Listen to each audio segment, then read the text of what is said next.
पर आता हूँ।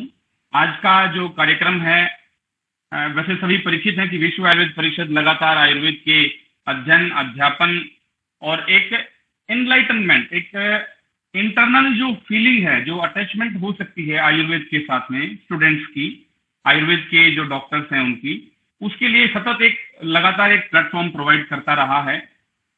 और आज ये 256वां लेक्चर है। 256 हफ्ते से लगातार ये कार्यक्रम स्टूडेंट्स के लिए उनके सामने हमेशा हर सप्ताह बच्चे इससे सीख सकते हैं, डॉक्टर सीख सकते हैं, टीचर सीख सकते हैं। हमारे आज के जो मुख्य वक्ता हैं वैद्य प्रदीप शर्मा जी, मेरे बहुत ही अजीज मित्र भी हैं, मेरे पड़ोसी भी हैं, नजदीकी हम लोग रहते भी हैं एक साथ, अक्सर मिलना भी हो जाता है कभी कभी। वो अपने विषय के एक मर्मज्ञ चिकित्सक हैं, एक अन्वेषक हैं, अनुसंधानकर्ता हैं और एक विद्यार्थी के रूप में लगातार उन्होंने आयुर्वेद को प्रैक्टिकल ग्राउंड्स पे मरीजों के लिए लगातार उन्होंने कार्य किया है। वैद्य प्रदीप शर्मा वैशाली नगर चित्रकूट में, जो अजमेर रोड पे है, जयपुर के अंदर, जयपुर राजस्थान में वैशाली नगर में चित्रकूट एक कॉलोनी है, उसके अंदर सुखायु आयुर्वेद के नाम से अपना प्राइवेट हॉस्पिटल चलाते हैं। वो प्राइवेट हॉस्पिटल की ऊंचाई की अगर बात की जाए, उनकी पहुंच की बात की जाए, तो नॉर्थ इंडिया का NABH एक्रेडिटेड पहला इनका आयुर्वेद क्लिनिक रहा है, जो अपने आप में क्वालिटी के मापदंडों के ऊपर उन्होंने अपने आप को प्रूव किया है। सारे के सारे लीगल फॉर्मेलिटीज के अकॉर्डिंगली, जिस तरह से भारत सरकार का जो क्राइटेरिया है आयुर्वेद विज्ञान की, आयुर्वेद चिकित्सा विज्ञान की, पेशेंट मेडिसिन और सारी पंचकर्मा थेरेपीज का जो प्रैक्टिकल जो क्वालिटी स्टैंडर्ड क्रिएट किया हुआ है, उन सारे पैमानों पे डॉक्टर प्रदीप ने अपने क्लिनिक को खरा उतारा और उस सर्टिफिकेशन को लिया, जो अपने आप में एक बहुत ऊंचा उनके आयुर्वेद के मर्मज्ञ विशेषज्ञ होने का प्रमाण है। आज का जो विषय पार्किंसन डिजीज के ऊपर उन्होंने निश्चय किया कि वो इस विषय के ऊपर अपना अनुभव आप सब लोगों के साथ शेयर करेंगे। पार्किंसन डिजीज का आयुर्वेद में, मैं अपने तरफ से भी बताऊं थोड़ा सा, वात व्याधि के अंदर लोग समझते हैं कि सिर्फ इसको कंपवात के साथ कंपैरिजन करके देखते हैं कि बॉडी में कहीं कंपन है, उसको उसी दृष्टिकोण से सिर्फ देखा जाता है। लेकिन बहुत से अलग प्लेसेस ऐसे हैं, कई स्थान इस तरह के हैं, सूत्र स्थान में भी उसका डिस्क्रिप्शन हम अलग दृष्टिकोण से देख पाते हैं, विमान स्थान में भी बहुत सारी वात व्याधियों का एक अलग तरीके से ही विश्लेषण उपलब्ध होता है। तो इस विषय पे डॉक्टर प्रदीप आज हमें गहराई से समझाएंगे, उसका प्रैक्टिकल पार्ट हमको एक्सप्लेन करेंगे। मैं उम्मीद करूंगा कि सभी विद्यार्थी बड़ी ही शांति से, बड़े ही उनको सुनेंगे और उनके जो अनुभव है उसका विशेष रूप से लाभ प्राप्त करेंगे। तो मैं बिना समय वेस्ट किए हुए डॉक्टर प्रदीप, मैं आपको आमंत्रित करता हूं और the desk is your sir, please. धन्यवाद डॉक्टर दिनेश। आपने परिचय के साथ बहुत ज्यादा अन्याय कर दिया। विद्यार्थी वाली बात से मैं ज्यादा सहमत हूं, और जो भी है आप मेरे अग्रज हैं और हमेशा दिनेश भाई से मेरे को बहुत कुछ सीखने को मिला है। 256वां लेक्चर है। हेतल मैम का फोन आया कि ये करना है, टॉपिक क्या होगा नहीं कुछ डिसाइडेड था। अचानक ही मैंने कहा मैम मैं पार्किंसन पे बात करना चाहता हूँ। बेसिकली पार्किंसन पे बात करने में मेरा उद्देश्य बिल्कुल सिंपल सा है, उद्देश्य मैं आपसे क्लियर भी कर दूंगा। जैसे डॉक्टर दिनेश ने कहा कि कई जगह अलग अलग तरह से इस डिजीज की व्याख्या हुई है। वात व्याधि में कंपन, बेफ्थू, अलग अलग वर्ड यूज किए गए। और बीइंग एन आयुर्वेदिक चिकित्सक, ये हमारा एक बहुत बड़ी उलझन रहती है। जब रोगी हमसे पूछता है कि ये बीमारी क्या है, तो हमारे पास है ना बहुत बार जवाब नहीं होता उस चीज का कि ये क्या है, और हम लोग ताका झाकी करते हैं फिर एलोपैथी में कि हाँ जी वहां क्या कहा है, और हम उसी से आत्मसात करके चीजों को जोड़ना चाहते हैं। और ये मेरे मन अनुरूप नहीं है, मैं ये कह सकता हूं। मुझे जहां तक मेरा विचार है, कभी भी शास्त्र की खुशबू और शास्त्र की जो महक है वो खत्म नहीं होनी चाहिए, हमारी बातों में भी, हमारे विचारों में भी और हमारे कार्यशैली में भी। चाहे वो बुखार का रोगी हो और हम उसे ज्वर कह रहे हैं, तो वो भी मैं बहुत हद तक नहीं, मुझे अच्छा नहीं लगता। मैं जितना मैं प्रैक्टिस करता हूँ, जिस तरह से मैं काम करता हूँ, या मेरा एक विजन है आयुर्वेद को लेके, आचार्य चरक का ये बहुत बड़ा स्टेटमेंट है, रोगम आदो परीक्षे ततो अनंतरम औषधम। हम सभी वाकिफ हैं इस स्टेटमेंट से। ये स्टेटमेंट क्या कहता है कि रोग की परीक्षा पहले होनी चाहिए और औषध बाद में होनी चाहिए। लेकिन पिछले जितने भी सालों से कहूं मैं, जब से मैं देख रहा हूं आयुर्वेद को, मैं 15 साल मुझे प्रैक्टिस में हो गए तो, और 8 साल उससे पहले, हम सब दवाई जानना चाहते हैं, लेकिन आचार्य तो कुछ और कहना चाह रहे हैं। आचार्य कहना चाह रहे हैं कि you need to learn the disease first. जब तक आप व्याधि का विनिश्चय नहीं कर लेंगे, तब तक उसकी चिकित्सा करने के बारे में सोचना कोई औचित्य नहीं रखता है। इसीलिए शायद उन्होंने इतना बड़ा स्टेटमेंट दिया कि रोगम आदो परीक्षित ततो अनंतरम औषधम। तो आज का विषय मैं इसी के इर्द गिर्द रखूंगा कि हम लोग कैसे कर सकते हैं, उसका विजन क्या होना चाहिए, हम चीजों को देखें किस तरह से, हमारी दृष्टि क्या हो, हमारा दृष्टिकोण क्या हो। तो सबसे ज्यादा एनलाइटमेंट अगर कोई चीज कर सकती है, मैं आचार्य चरक के ही शब्द दोबारा यूज कर रहा हूं, शास्त्रम ज्योति प्रकाशार्थम दर्शनम बुद्धिरात्मन है। शास्त्र की ज्योति से जो चीज इनलाइटन हो सकती है, वो किसी चीज से और से इनलाइटन नहीं हो सकती है। हम लोग क्या कर रहे हैं, जैसे मैंने पहले कहा कि जैसे ही किसी चीज के डायग्नोसिस की बात आती है, we refer to modern medical sciences. वहां क्या कहा है, हम उसी पे आके रुक जाते हैं और उस चीज को हम प्रोसीड करना चाहते हैं। और उसी श्रृंखला में, जैसे कि मैं आगे भी बात करूंगा, हम लोगों का ट्रीटमेंट पे भी प्रभाव उसी चीज का आने लग गया है। हम करते तो आयुर्वेदिक चिकित्सा है, लेकिन हम एलोपैथिक स्टाइल में करते हैं। विज्ञान बुरा नहीं है, लेकिन एक आत्मा होनी चाहिए, जो मैंने पहले कहा खुशबू होनी चाहिए, कम से कम उसमें महक आयुर्वेद की होनी चाहिए और आयुर्वेद से हटके नहीं होनी चाहिए। और चरक इसी लाइन के आगे कहते हैं, चिकित्सा न अपराध्यति, चिकित्सा में अपराध नहीं होता है अगर हम शास्त्र की ज्योति से उसको प्रकाशित कर लेते हैं।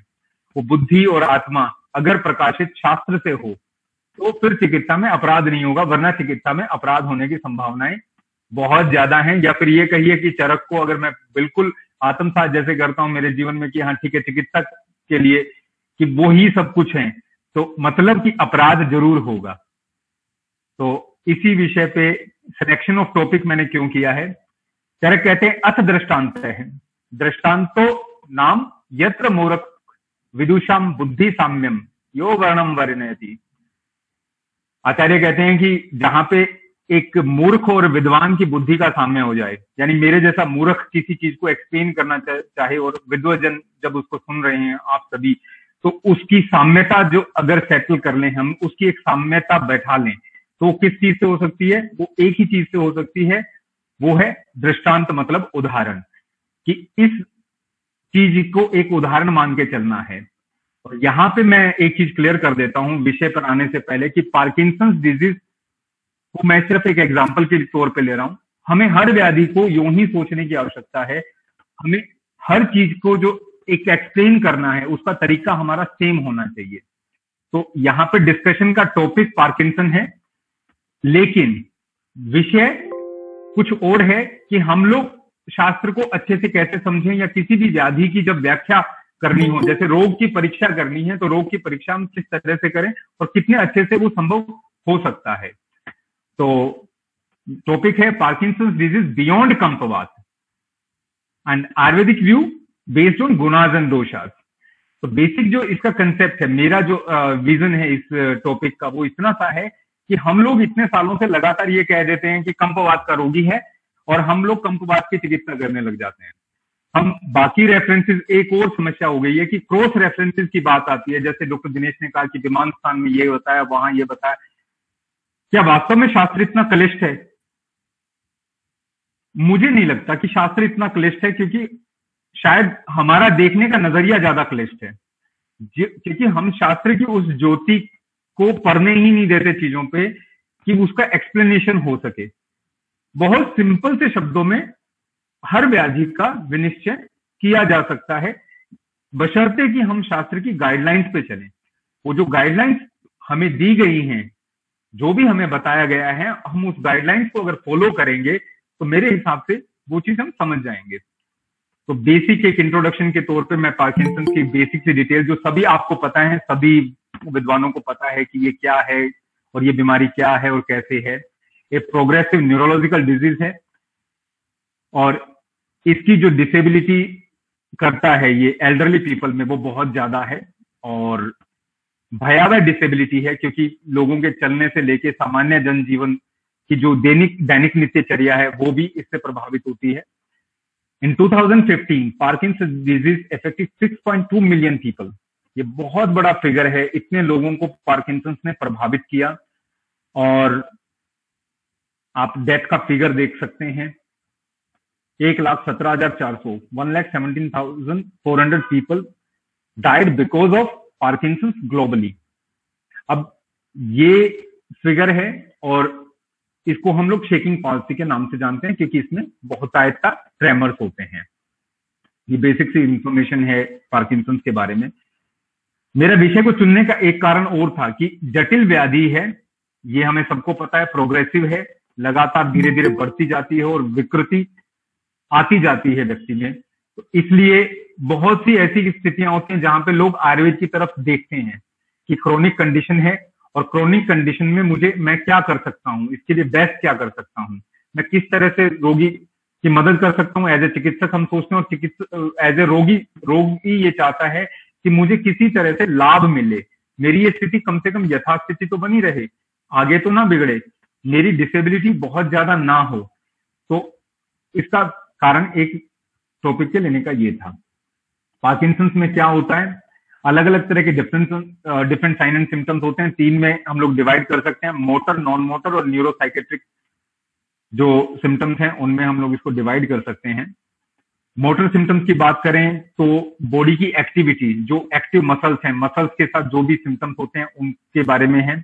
ब्रेडिकाइनेसिया, difficulty in initiating movements and slowness in executing movements, difficulty in getting from chair, यानी एक पोस्चर से दूसरे पोस्चर में बदलना। हाइपोफोनिया, आवाज कम आना, बिकॉज ये मसल्स, वोकल मसल्स अच्छे से काम नहीं कर पाते हैं। पिल रोलिंग, ट्रेमर्स हो जाते हैं, यानी व्यक्ति यूं इस तरह से मूव करता है अपनी फिंगर और थंब को।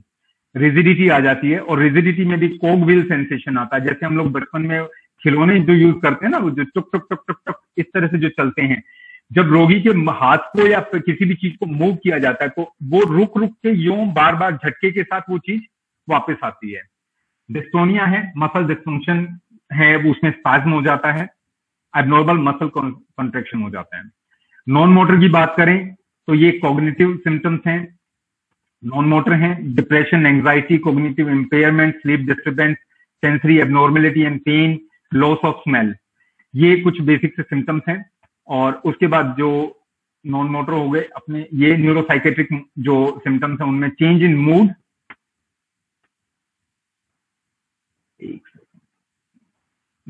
इसमें मूड में चेंज होगा।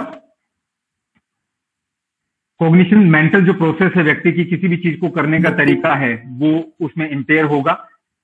चीजों को सोल्व करने की जो एक कैपेबिलिटी होती है किसी व्यक्ति में कि किस चीज को एनालिसिस करके रीजनिंग करना या किसी चीज को इस तरह से समझना या एक्सप्लेन करना, वो इंपेयरमेंट हो जाता है और बिहेवियर प्रॉपर नहीं रहता है। बेसिकली होता क्या है पार्किंसन डिजीज में? पार्किंसन डिजीज में 2 चीजें होती हैं मोटे तौर पे। वो क्या है, या तो जो प्रोडक्शन है डोपामाइन का वो कम हो जाएगा, और इसके अलावा दूसरी चीज क्या है, जो डोपामाइन है वो रिसेप्टर्स पे जाके अटैच नहीं होगा, जिसकी वजह से ये सारी समस्याएं होती हैं। ये बेसिक सी एक इंट्रोडक्शन है पार्किंसन के बारे में, क्योंकि हमारा विषय ये नहीं है, बियॉन्ड कंपवात है और हम लोग आयुर्वेद की दृष्टि से उसे ज्यादा डिस्कस करेंगे। ये चीज डिस्कशन करना जरूरी इसलिए था क्योंकि बेसिक सिम्टम्स जो वहां पे बताए गए हैं उन्हीं को हम किस तरह से शास्त्र की भाषा में समझ सकते हैं, क्योंकि हमारे पास उस व्याधि का समानांतर कोई व्याधि एग्जैक्टली नहीं है। हमारे पास वात व्याधि एक बहुत बड़ा ब्रॉड स्पेक्ट्रम है, लेकिन एक पर्टिकुलर, अगर मैं कहूं कि लाइंस के बीच में रहने वाली कोई चीज जो इंडेक्स हो सके कि हाँ ये चीज है और इस चीज को हम लोग सामान्यतः इस चीज से कंपेयर कर लेंगे, वो हमारे पास नहीं है। तो हम उसे ब्रॉड टर्म में वात व्याधि कहें या ना कहें, हम उसी पे ज्यादा फोकस करेंगे। ये जॉर्ज डब्ल्यू बुश ने जब उनका डायग्नोस हुआ था तब कहा था, I have a form of Parkinson's disease which I don't like, my legs don't move when my brain tells them to, and it is very frustrating. अब इससे क्या समझ में आता है कि पार्किंसंस ट्रेमर्स के बारे में नहीं है अकेला, क्योंकि हम लोग जब कंपवात की बात कर रहे हैं ना, हम लोग कंपवात की बात क्यों कर रहे हैं? क्योंकि हमें ट्रेमर्स दिख रहे हैं सिर्फ, लेकिन ये ट्रेमर से ज्यादा है। अगर पीछे की 3 स्लाइड्स की बात करें, मोटर और नॉन मोटर या न्यूरोसाइकेट्रिक जो भी सिम्टम्स हैं इस कंडीशन के, वो भी क्लियर करते हैं कि ये बियॉन्ड उसके है। Tremors is just a visible thing, you cannot see the constipation of a patient, आप उसका बिहेवियर जज नहीं कर सकते हैं। लेकिन व्यक्ति पहली बार आता है, जब उसके हाथ हिलते हुए देखते हैं तो हमें लगता है कि प्रधान चीज क्या है, सिर्फ वही लक्षण प्रधान हो जाता है जिसको हम देख पा रहे हैं, क्योंकि वो हमारी एक लिमिटेशन है। हम उसी चीज को देख के पूरी की पूरी व्याधि का डिस्क्रिप्शन उसके अकॉर्डिंग करना चाहते हैं, और ये हम गलती करते हैं उपमा से। आचार्य चरक कहते हैं उपमा क्या करती है? प्रकाशित करती है। जब हम किसी चीज को उपमा कर लेते हैं, सादृश्यम अधिकृत्य प्रकाशनम, मतलब सादृश्य, वो एक जैसी चीज दिखे, वो उसकी समान चीज दिखती है, तब हमें लगता है कि हाँ ये चीज ऐसी है। और हम उपमा में बहुत ज्यादा घिर गए हैं। हम हर व्याधि की उपमा किसी ना किसी व्याधि से लगातार करते आ रहे हैं। जहां तक पार्किंसन जो एक उदाहरण के तौर पे हम ले रहे हैं उसकी बात करें, कंपवात कह के हम लोग सिर्फ और सिर्फ एक छोटी सी उपमा करके उससे आगे सोचने का कष्ट नहीं कर रहे हैं, जो एज एन कम्युनिटी और as a so called scientific community हमारी आज की रिक्वायरमेंट है। क्योंकि हम कहीं भी जाते हैं और हम इसे कंपवात कह देते हैं कि कंपन हो रहा है, तो शायद मेरे हिसाब से पीछे से जितने भी विज्ञान के लोग हैं वो हम पे हंसते होंगे कि इसको यही नहीं पता ये कंपन से ज्यादा है। और उसी उपमा के चलते हम बहुत सी व्याधियों के साथ अन्याय कर देते हैं। अन्याय इसलिए कर देते हैं, ना तो हम लोग उसकी चिकित्सा कर पाते हैं, ना हमें रूट पता है। क्योंकि जब हम एक छोटा सा विषय है कि हम लोग स्लोनेस की बात कर ही नहीं रहे, ब्रेडिकाइनेजिया की बात कर ही नहीं रहे, व्यक्ति बैठ के उठ नहीं पा रहा है, हम उसकी बात नहीं कर रहे हैं, हम बात सिर्फ कंपन की कर रहे हैं, इसलिए हम लोग कंपवात तक बैठे हैं। अब एक्स्ट्रा ऑर्डिनरी क्लेम जब करते हैं तो उसके लिए हमें एक्स्ट्रा ऑर्डिनरी एविडेंस भी चाहिए। कार्ल सैगन की लाइन है, और मैं कोशिश करूंगा कि मैं जो इतनी बड़ी बात कह रहा हूं कि कंपवात नहीं है, क्योंकि पिछले 15 साल से पहले मैंने भी यही पढ़ा है। मेरे पिछले 5 साल का अध्ययन है कि किसी भी चीज का चिंतन और मनन नहीं किया गया तो वो चीज क्लियर नहीं होती है। उससे पहले मेरे लिए भी कंपवात था। एज ए विद्यार्थी मैंने भी जो इसकी ट्रांसलेशन पढ़ी, क्योंकि ट्रांसलेशन करने वाले ने मुझे सिंपल सा लिख दिया, वेबथू के साथ ब्रैकेट में कंपवात और पार्किंसंस लिख दिया, वात व्याधि बना दिया। न्यूरोलॉजिकल डिसऑर्डर किसी भी आयुर्वेद की बुक में पढ़े, उसमें पार्किंसंस को कंपवात बता दिया। और शायद ये गलत नहीं है, मैं इसको गलत नहीं मानता हूं और मैं किसी पे दोषारोपण नहीं कर रहा हूं। शायद हम इवॉल्व नहीं हुए। हमारा जो इवोल्यूशन का एक प्रोसेस था, हमने एज अ विद्यार्थी, एज अ चिकित्सक, हमने वो इवोल्यूशन छोड़ दिया। ये जो आपके सामने इमेज है 2, हम इस तरह की उपमा करने लगे हैं। अच्छा, ये 2 चीजें सेम है। अच्छा, इसमें ब्राउन कलर का ग्लास अलग है, ग्लास का साइज अलग है, हम यहीं तक उपमा करते रहे। हमारी उपमा बहुत स्तरी और स्तरहीन है। क्योंकि वो स्तरहीनता कहां से आई? क्योंकि मेरे को रोड ब्लॉक कर दिया। मेरे को पहले पढ़ते वक्त एज ए विद्यार्थी मुझे पहले दिन ही ये बता दिया गया कि आपको सिर्फ यही सोचना है, और हम वो इवोल्यूशन छोड़ गए हैं पीछे कि हमें इवॉल्व होना होगा। और इवॉल्व होने के लिए हमें सबसे बड़ा टूल है कि हमें शास्त्र को अपने साथ लेकर चलना होगा। Until unless we won't carry forward the principles of Ayurveda with us, we won't be able to succeed in our aim. जैसे मेरे को सुन रहे होंगे शायद, हम लोग हमेशा से एक लड़ाई लड़ रहे हैं कि राष्ट्रीय चिकित्सा पद्धति बना दीजिए। मुझे ये लगता है कि हमारी उपादेयता और उपयोगिता आप और हम सब तय कर सकते हैं, क्योंकि इस प्लेटफॉर्म पे सारे आयुर्वेद के लोग हैं, आयुर्वेद से जुड़े हुए लोग हैं, और मेरे से जितने भी अनुज हैं, मेरे जितने भी मेरे से छोटे हैं, उनकी जिम्मेवारी ये उससे भी ज्यादा बन जाती है। हमसे जो हमारे बड़ों ने जो गलतियां की वो हमें कैरी फॉरवर्ड नहीं करनी चाहिए, और अब हम जो गलतियां कर रहे हैं वो आगे कैरी फॉरवर्ड नहीं होनी चाहिए। इवोल्यूशन तभी संभव है, कुछ कमियों को छोड़ना पड़ेगा और कुछ अच्छाइयों को उठाना पड़ेगा। तो ये जो उपमा का कंसेप्ट हमने ले लिया है कि हमें उपमा किस तरह से करनी है, चीजों को बगल में रख लिया, अच्छा इसमें ये होता है, इसमें भी ये होता है, इसमें ये होता है, इसमें भी ये होता है, लेकिन कहीं उसके बेसिक प्रिंसिपल्स की बात हुई ही नहीं। अगर आपसे और मेरे से एज ए आयुर्वेदिक चिकित्सक कोई भी ये पूछता है कि सर आप एक चीज बता दीजिए, आपके पास कंसेप्चुअली क्या है, फिर हमारे पास देने के लिए जवाब नहीं होता। और ना देने वाले जवाब की जब स्थिति आती है तो सबसे बड़ा दुर्भाग्य क्या होता है, हम अपने आप को वैज्ञानिक कहते रहते हैं, we keep on claiming ourselves as scientific community but they keep on laughing at us. अब भाई तुम्हें पता तो है नहीं कुछ, हम अपनी बात को कन्वर्ट नहीं कर पा रहे हैं, ट्रांसलेट नहीं कर पा रहे हैं। ट्रांसलेशन किस तरह से, हमें उसको डब करना पड़ेगा, हमें यह बताना पड़ेगा कि हम जो उपमा कर रहे हैं वो स्तरहीन नहीं है, वो सही नहीं है, वो उससे ऊपर है, वो अलग के लेवल पे है, उसी लेवल पे है जहां पे शास्त्र ने मुझे बताया करने के लिए। और मैं यही एक आप लोगों के सामने विषय रख रहा हूं। यहां पे अभी बलदेव सर ने भी ज्वाइन किया है। हम सबको गाइडेंस चाहिए, हम सबको ये तय करना होगा कि हम इस चीज को आगे कैसे लेके जाएंगे। और गलती क्या होती है, गलती यहां से शुरू हुई, because someone used a word shaking palsy. तो हमने क्या कहा, चलिए let's find something similar in Sanskrit. Oh wow, we have kampavata, मजा आ गया जी, हमारे पास कंपवात है जी।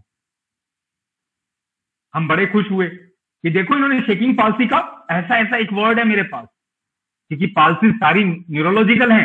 बात को आपने नर्वस सिस्टम मान लिया, आपने उसको शेकिंग पॉलिसी बोल दिया, क्लियर है, एक कंसेप्ट बना दिया। दूसरा कंसेप्ट क्या है, हाँ इट इज अबाउट डोपामाइन। अभी मेरे पास एक ड्रग भी है, मेरे पास क्या है, ए प्लांट विच हैज लेवोडोपा, मेरे पास क्रॉस सीड है, काउहेग सीड्स है मेरे पास। इसमें आयुर्वेद कहां है?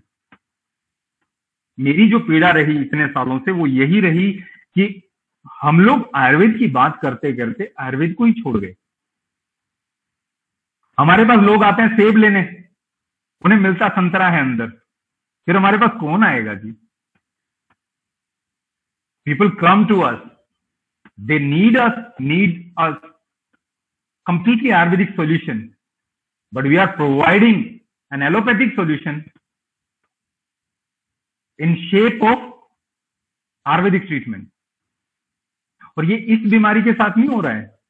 हमें कोई ये कह देना कि फला हर्ब में कोल्चिसिन होता है तो हम उसे पेन किलर मान लेते हैं। आयुर्वेद ने तो नहीं कहा। वसाका को एडिटोडा वेसिका को हम लोगों ने ब्रोंकोडायलेटर बना दिया, सारी कम्युनिटी ने मिलके। ये हमारा इवोल्यूशन हुआ इतने सालों में। हम वासा क्यों देते हैं?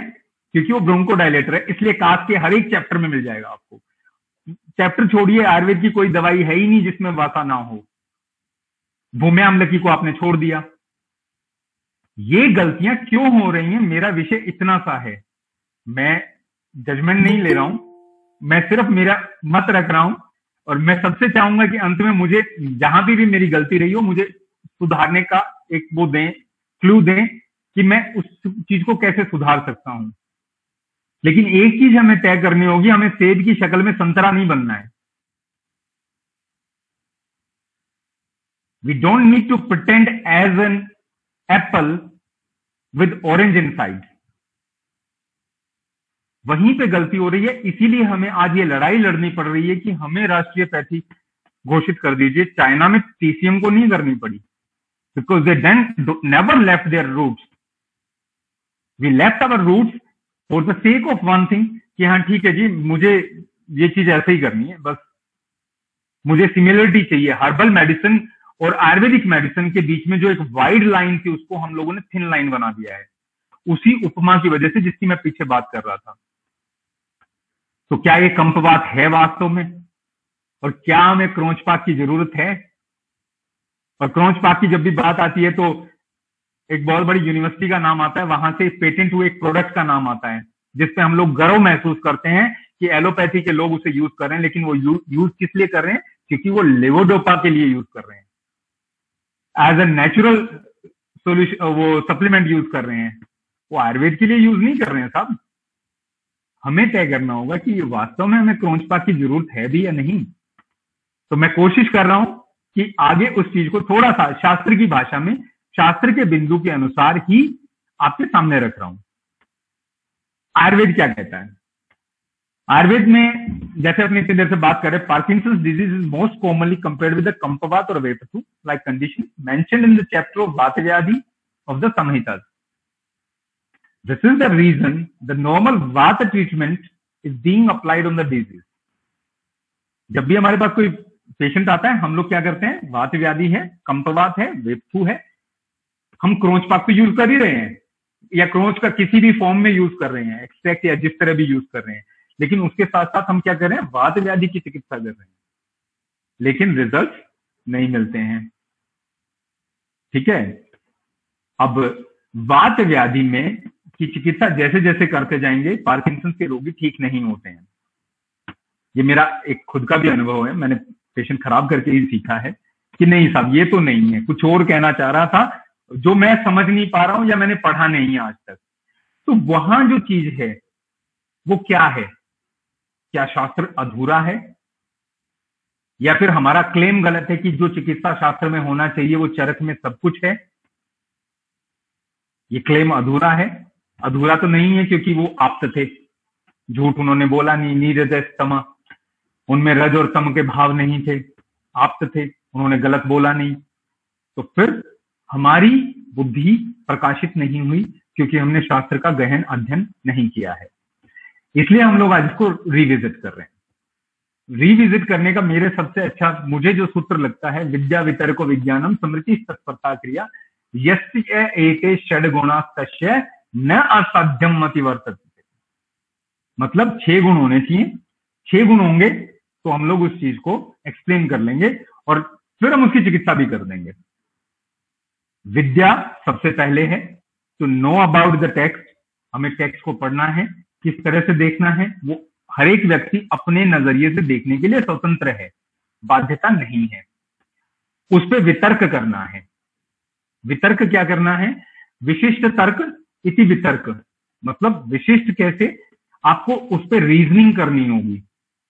रीजनिंग करनी है कि ये चीज कैसे हुई, शास्त्र ने ये चीज क्यों बताई और इसके पीछे लॉजिक क्या रहा होगा, और क्या ये चीज दूसरी जगह भी अप्लाई होती है।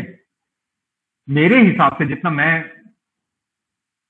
किताब को समझ पाया हूं, मेरे हिसाब से कंप्यूटर में जो हम लोग कंप्यूटिंग करते हैं ना, वो जो सांख्य दर्शन का प्रभाव है उतना ही गहरा प्रभाव चरक पे है।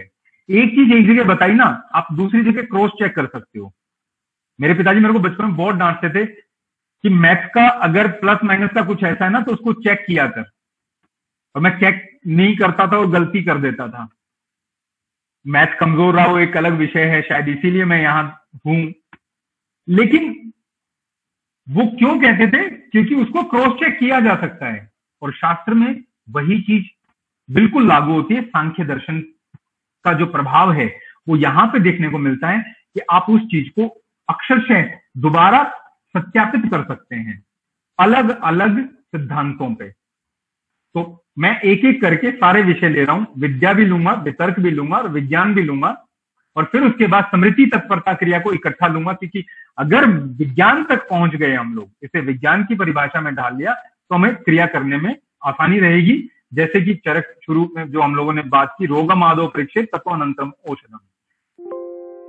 Ayurvedic pathology is based on the 3 things, जो सारा मुझे समझ में आता है। हेतु लिंग औषध का ज्ञान होना चाहिए, इसीलिए चैप्टर 1 में उन्होंने बिल्कुल क्लियर कर दिया कि त्रिसूत्रीय आयुर्वेद है, 3 सूत्रों से बाहर आयुर्वेद नहीं जाएगा। हेतु देख लो, लिंग देख लो, औषध देख लो। यहाँ पे मैं एक चीज और भी कहना चाहता हूं कि हम लोगों ने एक भ्रांति बना ली है, Ayurveda never treats the symptoms, Ayurveda talks only about the symptoms, and I am challenging this. They talk about the symptoms, but beyond the symptoms, they are talking about the dosha, aggravation and pacification. वो गलती हम लोगों ने क्या कहा, लाक्षणिक चिकित्सा नहीं है, लक्षण ही है। आप चरक संहिता के निदान स्थान को, चिकित्सा स्थान को, इवन प्रकृति के कंसेप्ट को उठा दे के देख लीजिए, लगातार लक्षणों की बात होती रही। आपके लक्षण किस तरह के हैं? दर्शन में क्या करेंगे हम? दर्शन में तो दोष नहीं पता चलेगा। स्पर्शन में क्या करेंगे? दोष नहीं पता चलेगा। प्रश्न में भी दोष नहीं पता चलेगा, अगर मैं त्रिविध परीक्षा की बात कर रहा हूं तो। अष्टविधि की कर लीजिए, नाड़ी मलम मूत्रम जिह्वा। आप व्यक्ति के कुछ गुण ढूंढते हैं, उन गुणों के अनुसार उसके दोष का भी निश्चय होता है। और गुण का जो परिलक्षित होगा, गुण परिलक्षित किस तरह से होगा, उसका एक सिंपल सा तरीका है, गुण परिलक्षित होगा लक्षण के अनुसार, उस तरह के लक्षण आएंगे। चल गुण है, कंपन आएगा। स्थिर गुण है, जाड्यता आएगी, अगर मैं पार्किंसंस के संदर्भ में बात करूं तो। हमें ये कहना एक बहुत लिमिटेड कर देता है कि लक्षण की तो बात ही नहीं कीजिए, लक्षण की ही बात की। लक्षण के अनुसार गुण देखे और गुण के अनुसार दोष देखे, क्योंकि डायनेमिक है ह्यूमन बॉडी। ऐसा तो है नहीं कि वो स्टैटिक है, किसी एक चीज को पकड़ के हम लोग सारा निश्चय कर लेंगे, वो चीज पॉसिबल नहीं हो सकती। Besides this, when we talk about Nidan Panchak, there are out of 5, Pura Roop and Upshay are based on the sign and symptoms only. 5 में से संप्राप्ति को छोड़ दीजिए, पूर्व रूप, रूप और उपशय तीनों में गूढ़ लिंगम व्याधि उपशम अनुपशब्दम परीक्षे, मतलब आप दवाई देके क्या देखेंगे? लक्षण देखेंगे। पूर्व रूप में लक्षण देख रहे हैं, रूप में लक्षण देख रहे हैं, तो साइन एंड सिम्टम्स को छोड़ नहीं सकते हम लोग, वो हमें पकड़ के रखने होंगे। और तभी वो चीज क्लियर होगी कि उन साइन एंड सिम्टम्स के अनुसार हमें दोष का विनिश्चय और व्याधि का विनिश्चय करना है। Therefore, these are the signs and symptoms which give us a clear idea about the disease, and on the basis of samprapti pathology decides. अगर मैं हेतु से लेके और लिंग तक की बात करूं, वो औषध की बात अभी नहीं कर रहे हैं हम, क्या कर रहे हैं?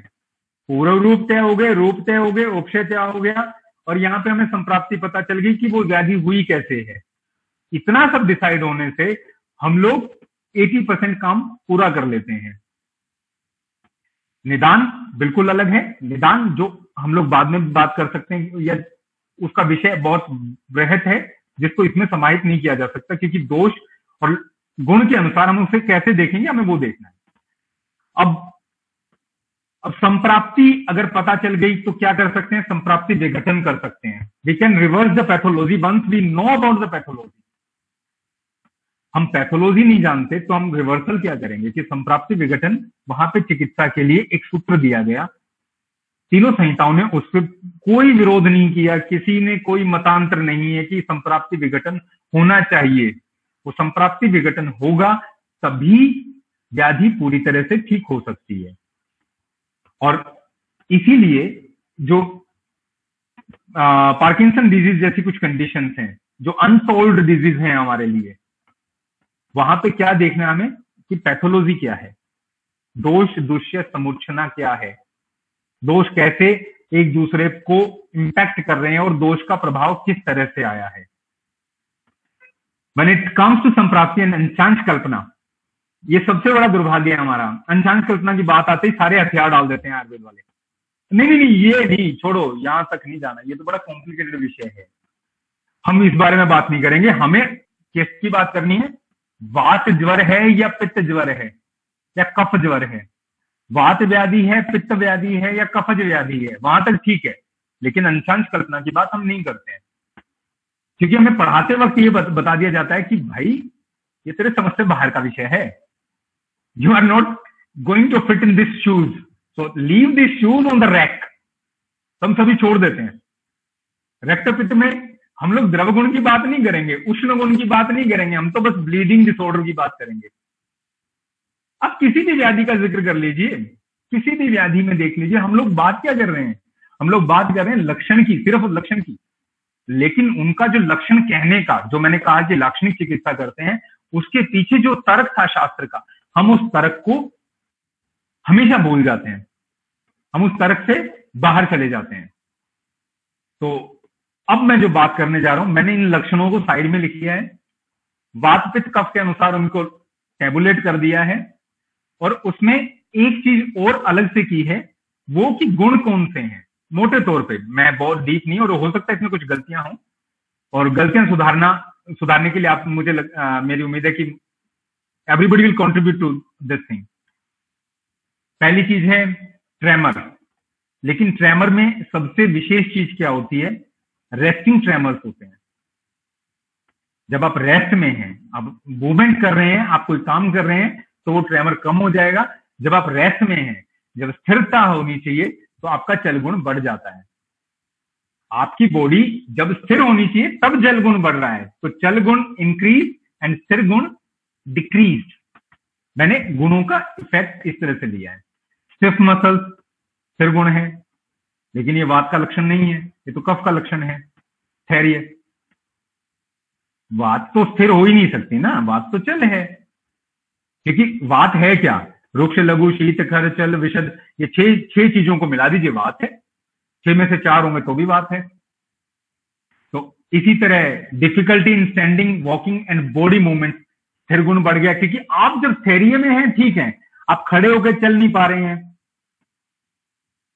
आप एक जगह पे खड़े होके उस चीज को बैलेंस नहीं कर पा रहे हैं, स्थिर गुण आपका चैलेंज हो गया। अगला है इनवॉलेंट्री मूवमेंट्स बढ़ जाती हैं, अब चल गुण फिर बढ़ गया। उसके बाद रिदमिक मसल कॉन्ट्रैक्शन होते हैं, चल गुण है। जब मेरे को स्थिर रहने की जरूरत है वहां चल हो रहा है, जहां चल होने की जरूरत है वहां स्थिर हो रहा है, अगर मैं सिंपल सी भाषा में बात करूं तो, क्योंकि दो के बीच में बैलेंस ही स्वास्थ्य है। आगे देखते हैं स्लो बॉडीली मूवमेंट, आप चल नहीं पा रहे हैं, फिर आपका चल गुण कॉम्प्रोमाइज हो गया। स्लो शफलिंग गेट है, आप शफल नहीं कर पाते एक गेट से दूसरे गेट में, गिरने के चांसेस होते हैं। डे टाइम स्लीप, दिवास्वप्न बहुत ज्यादा बढ़ जाता है रोगी का, कफ का लक्षण है। अब ये ऊपर वात पित्त कफ नहीं है, तो आप समझ लीजिए पहला वात है, दूसरा पित्त है, तीसरा कफ है, ऑर्डर वही है। अर्ली अवेकनिंग चल गुण है। नाइटमेयर्स, इस बारे में मुझे नहीं समझ में आया कि ये किसकी वजह से हो सकता है, वात पित्त कफ में से क्या है। रेस्टलेस स्लीप और स्लीप डिस्टर्बेंसेस, धैर्य जहां चाहिए था, दिन में मुझे चल गुण चाहिए था, वहां तो स्थिरता आ गई, और रात को मैं सोने का टाइम था, मेरा कफ का काल था, वहां पे मेरे को उठा दिया, मेरी वात बढ़ा दी। फटीग, डिजीनेस चल गुण है। पुअर बैलेंस, स्थिर गुण कॉम्प्रोमाइज हुआ, यहां पे मैं उन गुणों की बात कर रहा हूं जो कॉम्प्रोमाइज हुए हैं। अमेंशिया स्थिर गुण। Confusion in evening hours, specially वात के काल में वहां पे कंफ्यूजन शुरू हो गया। डिमेंशिया स्थिर गुण कॉम्प्रोमाइज हुआ। Difficulty in thinking and understanding, व्यक्ति की कॉग्निशन क्या है, जब तक मैं स्थिर नहीं हूं, जब तक मेरे में धैर्य नहीं है, तब तक मैं सही सोच नहीं पाऊंगा। वहां पे फिर मेरा हुआ डिफिकल्टी इन स्पीकिंग, मैं बोल नहीं सकता हूं क्योंकि मुझे एक कोऑर्डिनेशन चाहिए, मेरा कोऑर्डिनेशन खराब हो रहा है। सॉफ्ट स्पीच, इसमें भी मुझे क्लियर नहीं हुआ। एंग्जाइटी, लॉस ऑफ स्मेल, अब लॉस ऑफ स्मेल में पार्थिव गुण है, क्योंकि लॉस ऑफ स्मेल किस चीज को बता रही है, पृथ्वी महाभूत को बता रही है। पृथ्वी महाभूत कहाँ है, गुरुता के साथ है, आपने गुरुता कॉम्प्रोमाइज कर दी। जो एडवांस स्टेजेस होती हैं वहां पे loss of smell, primary stages होती हैं, लॉस ऑफ स्मेल बहुत कॉमनली मिलता है। जो स्टिफनेस स्थिर गुण है। Blank stare, constipation, depression, difficulty in swelling. तो इसका आउटकम क्या है? आउटकम तो जो हम सोच रहे थे उससे अलग है। वात व्याधि अकेली तो नहीं दिख रही है, वात और कफ दोनों इन्वॉल्व हैं इसकी पैथोलॉजी में। वात और कफ समानांतर तौर पर एक तरह से इन्वॉल्व हैं। स्थिर और चल गुण इम्बैलेंस है, जहां स्थैर्य चाहिए वहां चल गुण हो गया, और जहां चल गुण था वहां स्थिरता आ गई। सिंपल सा है, जहां दिन होना चाहिए वहां रात हो गई, जहां रात होना चाहिए वहां दिन हो गई। ये कंफ्यूजन क्रिएट हो गया। वात सिम्टम्स आर रिलेटेड टू वात काल, early morning restlessness and discomfort in the evening hours. और वही चीज अगर हम उसके साथ देखें दिवास्वप्न के और उसके साथ, तो वहां पे वो दूसरी तरह चली गई। The balance of body theory is challenge in almost everywhere. जो स्थिर गुण है वो लगातार इसमें कॉम्प्रोमाइज हुआ। Tremors which are taken as most important sign by Ayurvedic scholars is occurring in state of sthir. जैसे मैंने शुरू में कहा, रेस्टिंग ट्रेमर्स हैं, इनवॉलंटरी ट्रेमर्स हैं, वॉलंटरी नहीं है। और body is shaking when I need some rest, वहां पे ये लक्षण आ गया है। तो ये अब वातज है या कफज है, हमें जो एनालिसिस चाहिए कि वात या कफ में से क्या हुआ, उसे आगे देखते हैं। तो विद्या क्लियर हो गई, हमने पढ़ लिया किताब में जो लिखा हुआ है दोनों तरफ, मॉडर्न का भी है आयुर्वेद का भी है, उसे कोरिलेट कर लिया, हमारे पास विद्या है। चलन त्रिगुण ड्यूट is disturb, vata is suppressed and kapha is increase. यहां तो ये चीज समझनी बहुत जरूरी है, वात जहां पर हमें वात की आवश्यकता थी वो सप्रेशन में है, क्षय में है, वृद्धि में नहीं है। It is not able to express itself, उसका एक्सप्रेशन नहीं हो पा रहा है। उसका एक्सप्रेशन क्यों नहीं हो पा रहा वो आगे देखते हैं। तो रिजल्ट क्या है, कफ इज ऑब्स्ट्रक्टिंग वात। कफ क्या कर रहा है, उसका ऑब्स्ट्रक्शन कर रहा है वात का, सिंपल सा है। और इसलिए ये कफ आवृत वात की तरह, इसको एक बार देखकर देखते हैं, क्या पता हमें और क्लैरिटी मिले। अब आवरण क्या है, आवरण की जब बात कर रहे थे आचार्य चरक, उन्होंने शुरू में जहां वात व्याधि का डिस्क्रिप्शन शुरू किया वहां पे लिखा केवलम वायुम उद्देश्य स्थान भेदा तथा अवृतम। अब या तो स्थान भेद से या वो वहां पे उसका दृष्टि हो गई है या फिर आवरण हो गया है, दो ही कारण है। अब पता नहीं चक्रपाणी जी को पता था या नहीं पता था, उन्होंने इसकी जब टीका की तो टीका में बहुत अच्छी सी बात की, मेरे मतलब की बात की, हमारे जिस टॉपिक पे हम बात कर रहे हैं उसी की बात की। केवलम वायु उद्देश्य केचित गदा वेप्थु आद्य, वेप्थु आद्य कंपन जैसे जो अलग अलग सिम्टम जो मैंने लक्षण बताए वो तो कहां, जब केवल वात का प्रकोप है वहां पे है। वेप्थु ये वहीं से है, मैंने इसमें एडिट नहीं किया है, घुसाने की कोशिश नहीं की है, शायद उन्हें पता था कि ये डिस्कशन जरूरी है कहीं। तथा च आवृतम वातम उद्देश्य केचिद उक्ता लिंगम पित्तावृत दाह तृष्णा इत्यादि ना, मतलब दाह और तृष्णा अगर वात व्याधि में हो रहा है तो वहां किस चीज की संभावना है, आवरण की संभावना है। वो स्थिरता, वो गुरुता, वो जो सारी चीजें हो रही हैं वो किस में होंगी, वो सिर्फ और सिर्फ एक जगह पे जाके होंगी, और वो कहां है, आवरण में होंगी। केवलम वायु, वो केवल वायु के, प्योर वायु के प्रकोप के लक्षण नहीं है। तो एक चीज तो हम ये क्लियर कर लेते हैं कि ये वात व्याधि अकेले तो नहीं है, ये आवरण के तरफ हम इसको समझ सकते हैं। और फिर वात के प्रकोप के जो दो कारण बताए, वात के प्रकोप के दो कारण अलग अलग बताए, वायुर धातु क्षयाद कोपो मार्गस्य आवरण। वात के प्रकोप में दो ही कारण हैं, या तो धातु का क्षय होकर वहां पे रिक्त स्थान हो जाए और रिक्त स्थान में बली वात, जो बलवान वायु है, वो वहां आके कब्जा कर ले और उस चीज को नुकसान करना शुरू करे। जैसा कि धातु क्षय के अलग अलग लक्षणों में वात व्याधि के लक्षण आ जाते हैं। इवन मज्जा के क्षय में तो यहां तक आ गया प्रततम वात रोगिणम, मज्जा का क्षय होगा तो हमेशा ही वात रोगी रहेगा व्यक्ति। अब धातु क्षयाद आवरणाच, ये कहां का आया, ये मधुमेह के जहां पे संप्राप्ति बताते हैं वहां ये कहा कि वात व्याधि के संदर्भ में वातज जो प्रकोप हो रहा है यहाँ दो वजह से हो रहा है, धातु क्षय से और आवरण से। अब यहाँ पे दो चीजें देखने की है, एक आवरक है, one is obstructing and one is being obstructed. एक आवरक है और एक आवृत है। आवरक कौन है, कफ है, और आवृत कौन है, वो वात है। वात को एक्सप्रेस नहीं होने दे रहा कौन, कफ, क्योंकि वो बलवान है, बलवान व्यक्ति है, उसने रोक लिया। अब उसने एक ऑब्स्ट्रक्शन खड़ा कर रखा है, उस ऑब्स्ट्रक्शन को हम लोग क्रॉस नहीं कर पा रहे हैं। Because of that obstruction vata is not able to express itself as it should be. प्राकृत वात की बात क्या है, प्राकृत वात क्या है कि जो अपने आप को एक्सप्रेस कर सके, वो प्राकृत है। अब आप उसे एक्सप्रेस ही नहीं करने देना चाह रहे हैं, तो वो क्या हुआ, वो वापस आवरण में चला गया और वो अपने आप को एक्सप्रेस नहीं कर पा रहा है।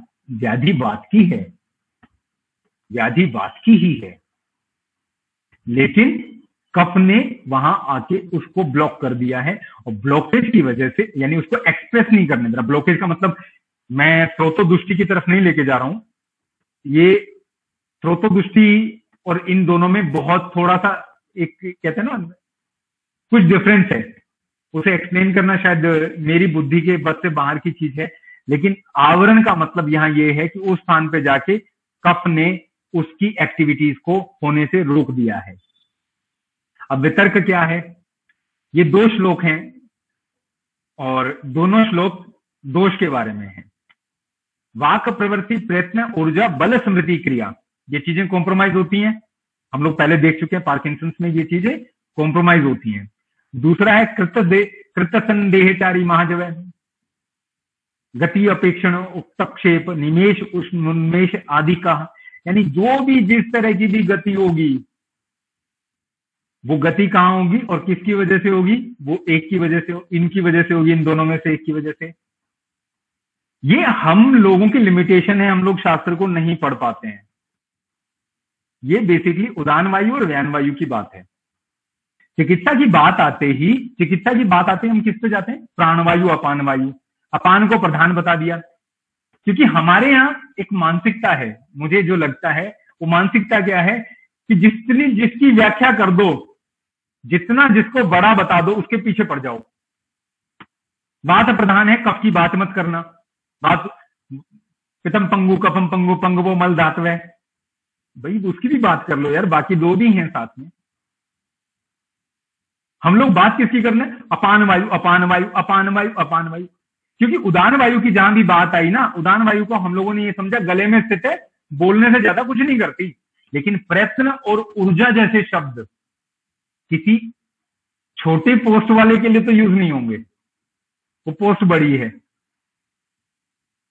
वो उसकी ड्यूटीज बड़ी है ना, और कफ के स्थान में बैठ के काम करा रहा है बेचारा, स्थान भी तो कफ का है ना, तो वहां पर वो काम कर रहा है। दूसरा व्यान वायु, सर्व शरीर व्यापक है, सबको पता है। महाजवह जैसा वर्ड यूज हुआ, हर गति, जो भी गति होगी वो गति इसकी वजह से होगी। अब बात आती है, जो मैं पहले मैथमेटिक्स की बात कर रहा था कि मैथमेटिक्स में जैसे 1 + 1 और 1 - 1 हम लोग उसको क्रॉस चेक कर सकते हैं, क्या ये क्रॉस चेक हो सकता है? वो भी देखते हैं कि आगे क्या बताया, बाबा जी ने कुछ अच्छा बताया या फिर ऐसे ही गोल गोल घुमा के कितना समय खराब हो गया हमारा। क्योंकि एक्सप्लेनेशन तो हमें पता तब लगेगी जब वितर्क करते रहेंगे। वितर्क करना मत छोड़िए।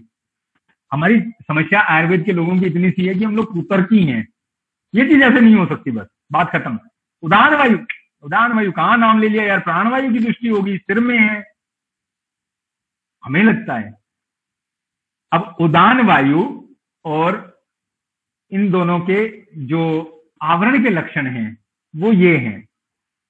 उदाने गुरु गात्रत्वम, अरुचिर वाक स्वर ग्रह। अब पिछली लिस्ट से मिला लीजिए आप, पिछली लिस्ट से मिला लीजिए। गुरु गात्रता, अरुचि, वाक स्वर ग्रह, सारे के सारे लक्षण उदान वायु के हैं। व्यान वायु की बात कर लीजिए। बल व्रण प्राणश्च व्याने प्रवस्ति वाग ग्रह।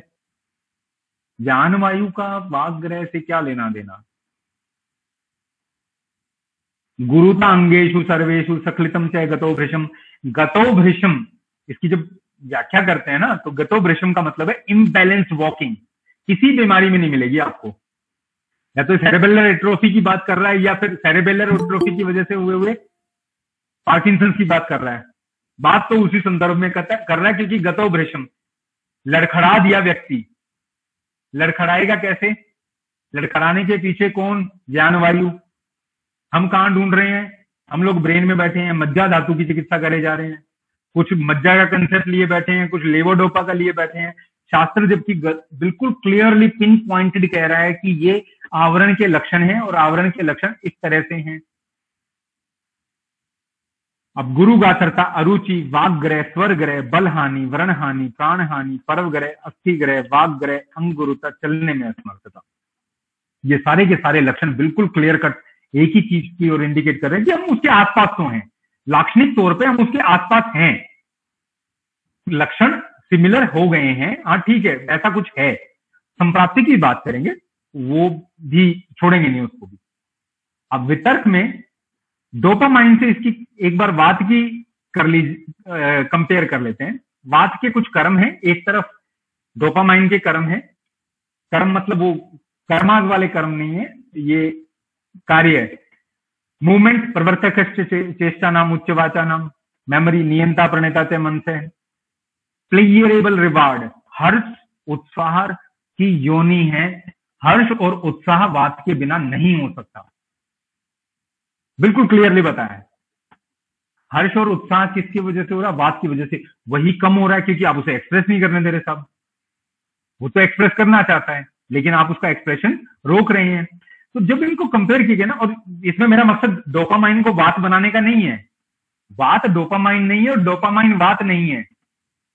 एक चीज मैं क्लियर कर देता हूं, मेरी दृष्टि से अगर मैं, जितनी मेरी बुद्धि है, मैं इसको एक धातु के तौर पे देखता हूं कि धारणा दे धातु है, धारण करता है ये। और धातु बिना दोष के कोई कार्य नहीं कर सकता क्योंकि हर धातु में दोष की स्थिति है और दोष के अनुसार ही वो धातु कार्य करेगी। रक्त का उष्ण गुण पित्त से है, पित्त उल्टा नहीं है, वाइस वर्सा नहीं है। अस्थि का शोषेरिय है, उसका खोखलापन या फिर जो भी उसने पोरस जो उसकी स्ट्रक्चर है वो वात की वजह से है, उल्टा नहीं है। तो उसी तरह जो धारण कर रहा है उसकी एक्टिविटी को धारण कर रहा है, दोष की एक्टिविटी को, उसके गुण को धारण कर रहा है, वो धातु है। हम लोगों ने क्या किया पिछले फिर मैं वही कॉलेज लाइफ में पहुंच जाता हूं कि भाई मेरी किताब में टिश्यू लिख दिया, अब मैं टिश्यू से आगे बढ़ ही नहीं पा रहा हूं। आपने मुझे ये दिखा दिया ना कि मज्जा जो बोन के अंदर है वो मज्जा, मैंने मान लिया मज्जा बोन मैरो, रक्त ब्लड, उष्ण गुण थोड़ी होता है, वो मैं कैसे डिफाइन करूं? शास्त्र जो कहना चाह रहा है, मुझे, मैं कोई त्रुटि हो तो मैं फिर क्षमा प्रार्थी हूं। शास्त्र जो कहना चाह रहा है धारणा देह धातु है, वो जो धारण कर रहा है, धारण वो एक चीज को नहीं कर रहा, वो शरीर को धारण नहीं कर रहा है, वो फिजिकल एंटिटी नहीं है, वो कार्यकारी एंटिटी है। This is more about physiological and clinical anatomy more than the tissue structure. हमने पिछले बहुत सालों में इसी चीज पे बहुत सा समय खराब कर दिया कि ये टिश्यू है, it's beyond tissue, it is clinical manifestation of that thing. Because Ayurveda चिकित्सा का ग्रंथ है शरीर स्थान के, मैं एनाटॉमी का स्टूडेंट हूं, शरीर स्थान की शुरुआत में मैं किसी कारणवश उसमें चला गया, पहली लाइन पढ़ के मुझे बड़ी संतुष्टि सी मिली, हाँ ठीक है यार, I am at the right place. Until unless you don't understand the शरीर, you cannot be a good physician। लेकिन वहां शरीर क्या है? गणनाथ सेन जी ने, क्षमा प्रार्थी हूं अगर कोई किसी को आहत हो कोई, गणनाथ सेन जी ने क्या किया, एनाटॉमी की कोई एक बुक को संस्कृत में ट्रांसलेट कर दिया और हम उसे पढ़ के उसे आयुर्वेदिक एनाटॉमी बोलने लगे। ऐसे नहीं, आयुर्वेद की एनाटॉमी ये है, डोपामाइन की बात कर रहा है वो, वहां पे वो बिल्कुल अलग लेवल की बात कर रहा है। चलिए ये फिर किसी दिन। तो यहां पे संप्राप्ति की बात कर रहे हैं तो दो चीजें हो रही हैं साहब, धातु क्षय या आवरण। जब हमने डोपामाइन वाली स्लाइड देखी तब भी ये दो चीजें थी, या तो एब्सेंस ऑफ धातु था, डोपामाइन की एब्सेंस है, it might be genetic, it might be environmental, it might be age related, it might be drug induced. या तो धातु का क्षय हुआ, धातु का क्षय हुआ, वात बली है, वो डिस्ट्रक्ट कर रहा है, वो और डिस्ट्रक्शन कर देगा, जो मर रहा है उसको मार दो, सिंपल सा कंसेप्ट है, वहां उसके स्थान की पूर्ति करता है। तो वहां पे क्या हुआ, वो डिस्ट्रक्शन है, डोपामाइन का कंप्लीट डिस्ट्रक्शन है। और वो वात की जो एक काल आता है आयु का, वहां पे वो और भी ज्यादा होगा।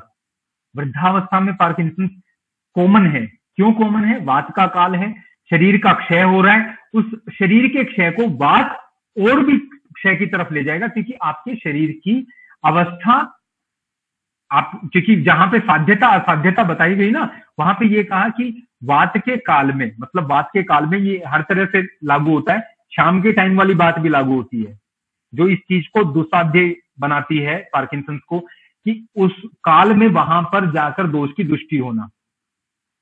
अब दूसरी चीज क्या है? आवरण है, resistance in the activities of dopamine. तो यहाँ पे दो ही चीजें हो रही हैं, या तो डोपामाइन बन नहीं रहा, या डोपामाइन और रिसेप्टर्स से जाके चिपक नहीं रहा।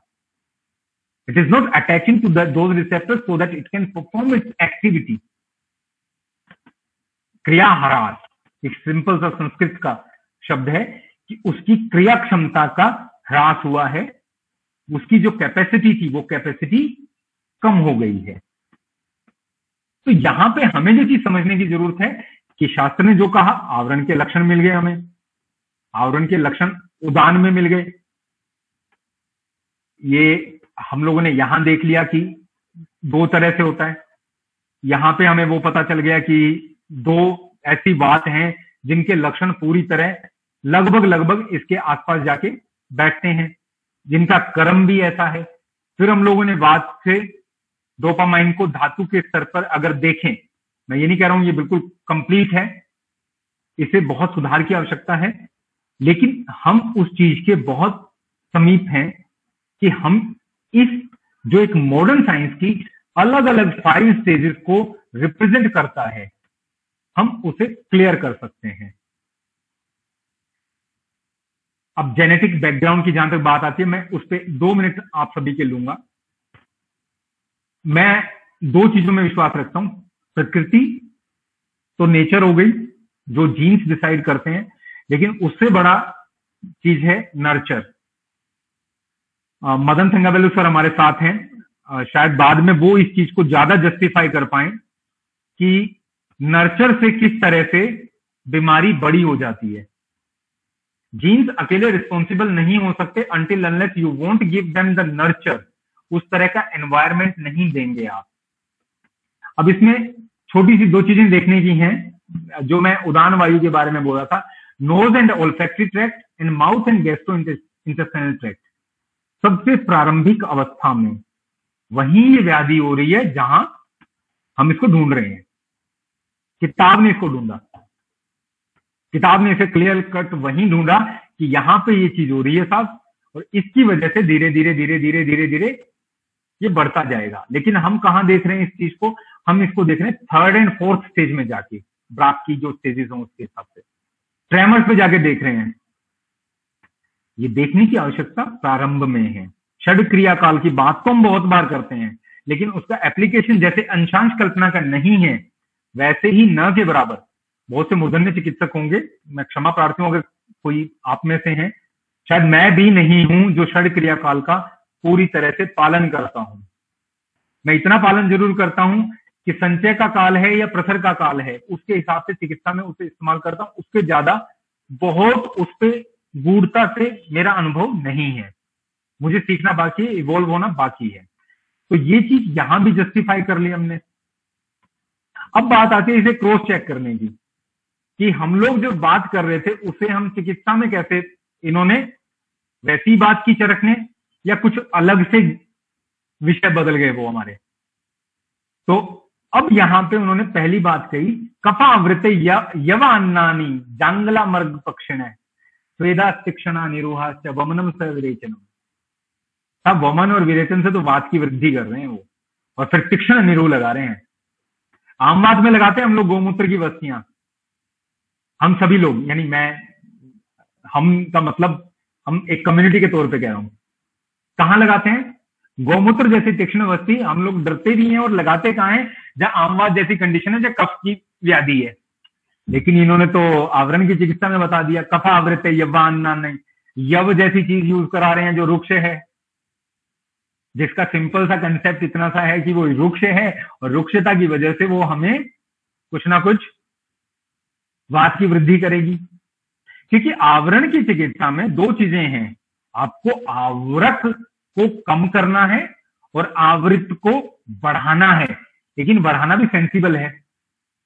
ऐसे नहीं कर सकते उसे लिप्स एंड बाउंड्स में बढ़ा दिया कि बात ही बढ़ानी है, बस बात बढ़ा के बात खत्म करेंगे, कफ का तो क्षय अपने आप हो जाएगा। हम इतने रैशनल भी तो है ना कि एक को इतना बढ़ा दो दूसरा तो नाम ही ना ले, तो वो चीज भी नहीं करनी हमें, वो आगे मैं उस पर बात करूंगा। अब इन्होंने साफ कर दिया, रुक्ष अन्न खिला रहे हैं, जंगल देश में जो भी चीज पैदा होंगी वो सारी रुक्ष होंगी। वहां तो ये बता दिया सूत्र स्थान में क्लियर कर दिया, और यहां पे बता दिया कि भैया ये खिलाओ। स्वेदा शिक्षणा, शिक्षण स्वेद दो, शिक्षणा निरूहाश्च वमनम सविरेचनम। तो उन्होंने जो बात पहले कही ना, उसी बात को दोबारा यहां पे चरक जस्टिफाई कर रहे हैं। तो मैंने कहा था ना 1+1 को जस्टिफाई आप कभी भी कर सकते हो, वो यहां कर रहे हैं। उन्होंने बिल्कुल भी उस विषय को नहीं छोड़ा। फिर दोबारा एक सूत्र में कहते हैं श्लिष्मणा अनुगतम वातम उष्ण उष्णिर गोमूत्र संयुक्त निरूहे। गोमूत्र युक्त निरूवस्ती की कल्पना बताई कि आपको क्या देना है, गोमूत्र युक्त निरूवस्ती देनी है। फिर आपने तीक्ष्ण कर्म बता दिया। अब यहां ये सूत्र मुझे सॉरी मैं मिस कर गया। ये सूत्र बहुत इंपॉर्टेंट है। हम सबको पता है शीर्षो उरु, हम सबको पता है कि सिर और ये उरस का भाग सारा कफ का प्रदेश है, और हम सारे सिर के रोगों में कफ की चिकित्सा नहीं कर रहे, हम वात की चिकित्सा के पीछे पड़े हुए हैं। ब्रेन नीचे थोड़ी है, ऊपर ही है, तो कफ बताने का कुछ तो लॉजिक रहा होगा। वात व्याधि में ही वो कहते हैं स्वस्थानो सौबली दोषे प्राप्तम फिर औषधेर जय। अब जिसके घर में है उसकी चिकित्सा तो कर लो। वात वहां पे रह रहा है, मान लिया वात के कर्म है, वहां पे वात कंट्रोल हो रहा होगा, लेकिन हेडक्वार्टर तो वो कफ का है। नासा ही शीर्षो द्वारम, और सिर के द्वार पे ही कफजन्य व्याधियां बैठी हैं। तो अब स्वस्थान की चिकित्सा हम भूल जाते हैं। जब किसी भी वात व्याधि की बात आती है, स्वस्थान की चिकित्सा ब्रेन डिसऑर्डर्स में, और शायद मुझे लगता है कि आचार्य चरक ने इसीलिए उसको असाध्य की कैटेगरी में डाल दिया कि भाई तुम्हारे बस का नहीं है, तुम दूरी रहो, कि ये महागध है, अष्ट महागध में बता दिया। तो वहां स्वस्थान की चिकित्सा तो बताई, कफ की चिकित्सा वैसे भी बताई उन्होंने। चलिए थोड़ा सा और इस पे ये हम कर चुके। अब एक यहां पे बहुत अच्छी चीज बताते हैं चरक। वो बताते हैं स्पेशली जो मैं पहले कहा था कि हम लोग जो प्राण वायु की या अपान वायु के महत्व को इतना बढ़ा चुके हैं ना, कि हम दूसरी चीजों को गौण मान लेते हैं। वहां कहते हैं आवृतम श्लेष्म पिताभ्यम प्राणम च उदानमेव च। कॉम्प्लिकेशन की बात की तो दो ही की बात की, प्राण की, लेकिन साथ में उदान की अगर आवरण हुआ तो कॉम्प्लिकेशन ज्यादा होंगे। और उसको जो वैद्य है उसको शास्त्र के चक्षु से देखना है। शास्त्रम बुद्धि प्रकाशार्थम, जो हम लोगों ने शुरू में बात की, गरियस्त्वेन पश्यन्ति बीजजय शास्त्र चक्षुष है। क्यों कहा? कुछ तो कारण रहा होगा साहब। विशेषा जीवितम प्राणे उदाने संसृतम बलम। यहां फिर प्राण उदान पे इतना स्ट्रेस दे दिया उन्होंने। और नीचे जो सबसे नीचे लाइन में मैंने बोल्ड किया हुआ है, उपेक्षणाद असाध्या दुरुपकर्मा, यानी उनको इस चीज की भयावहता का पता था। They were aware about the critical nature of the disease. It was not alone that they were describing the avaran. They were aware about the complex nature of the avaran and specifically avaran of pran and udana vayu. उन्होंने वो चीज clear की।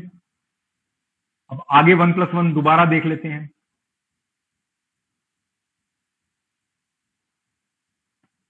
ये चिकित्सा के हैं, जो वो चिकित्सा बताते बताते इसमें आखिरी वाला श्लोक जो है, कंटिन्यूएशन में मैंने सारे लिए हैं।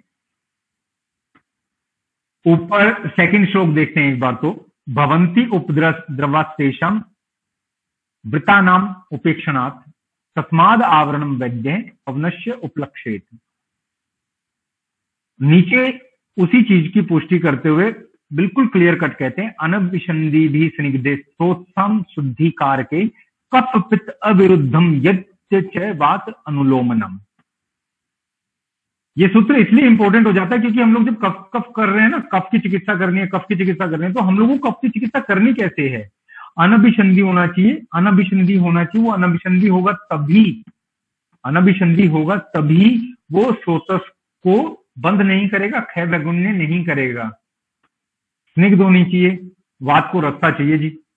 आवरण को तो हटा दिया लेकिन रास्ता ही नहीं दे रहे हैं आप, तो क्या वो चीज तो वहीं की वहीं रहेगी। स्रोतसाम शुद्धि कारके, स्रोतों की शुद्धि करे।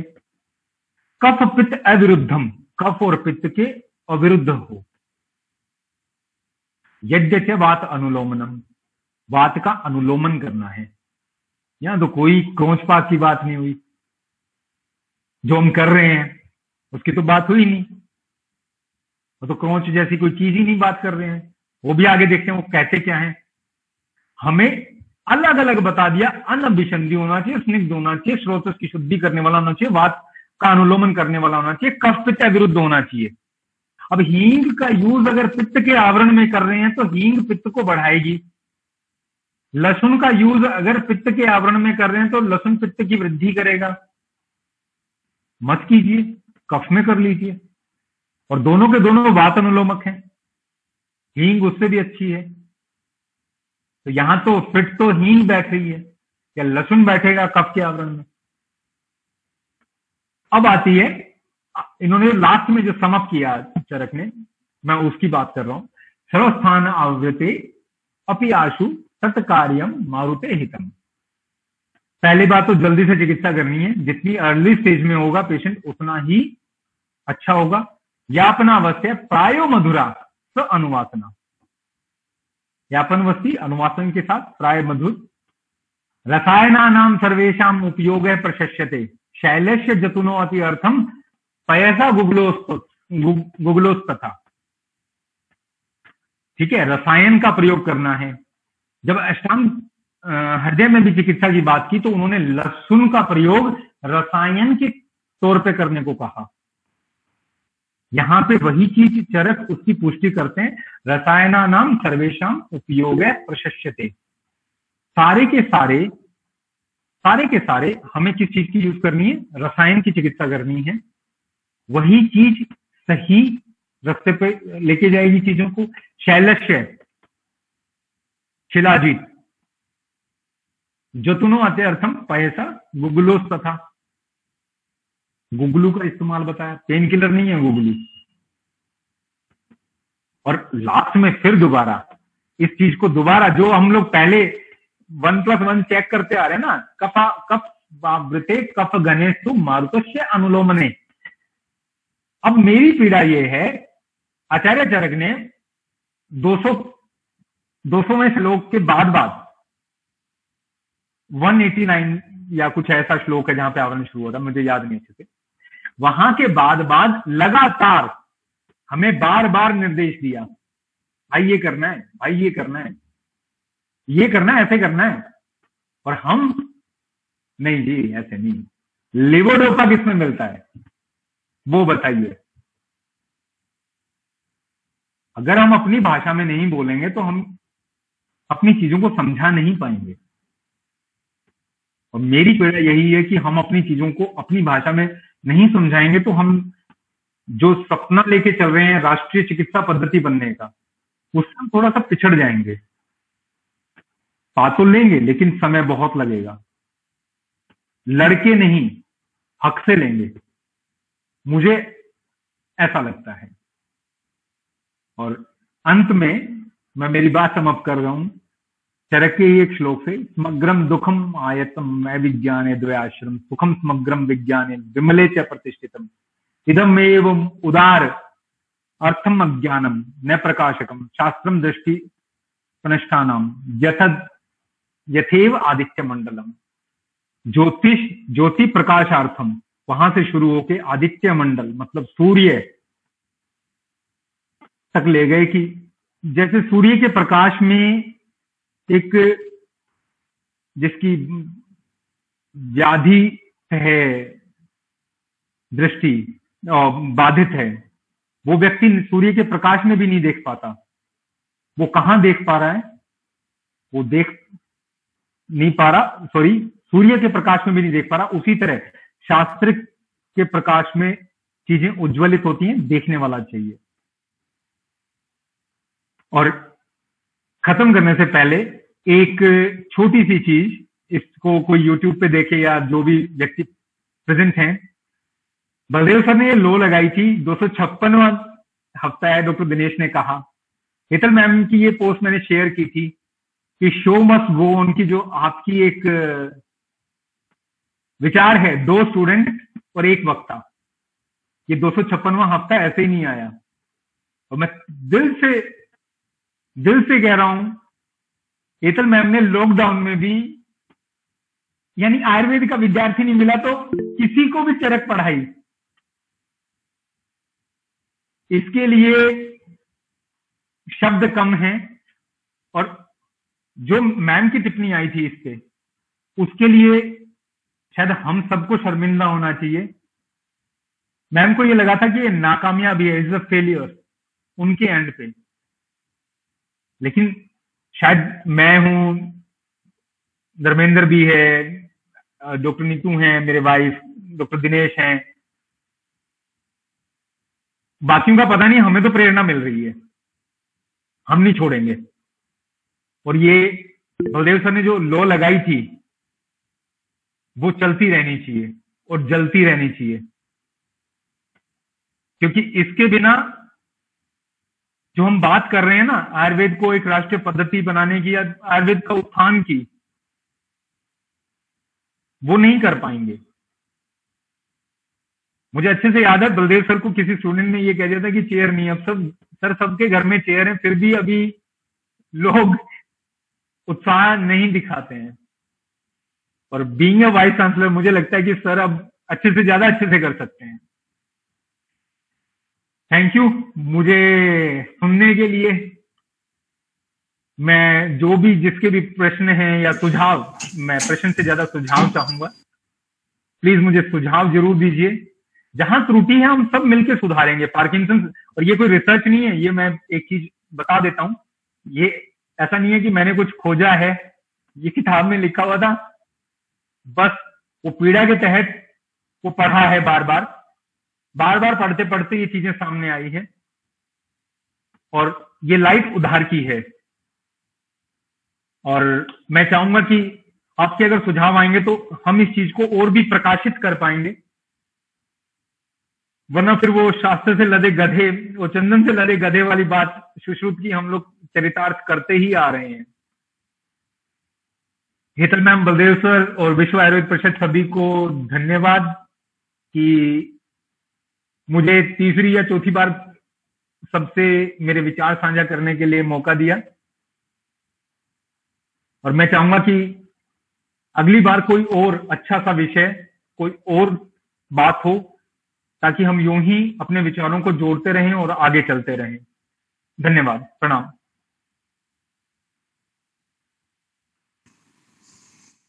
बहुत ही बेहतरीन हमारे स्रोतस का शोधन हुआ आज। डॉक्टर प्रदीप ने बड़े ही महीन विश्लेषण से हमें ये बताया कि किस तरह से हम पार्किंसंस डिजीज को समझ सकते हैं।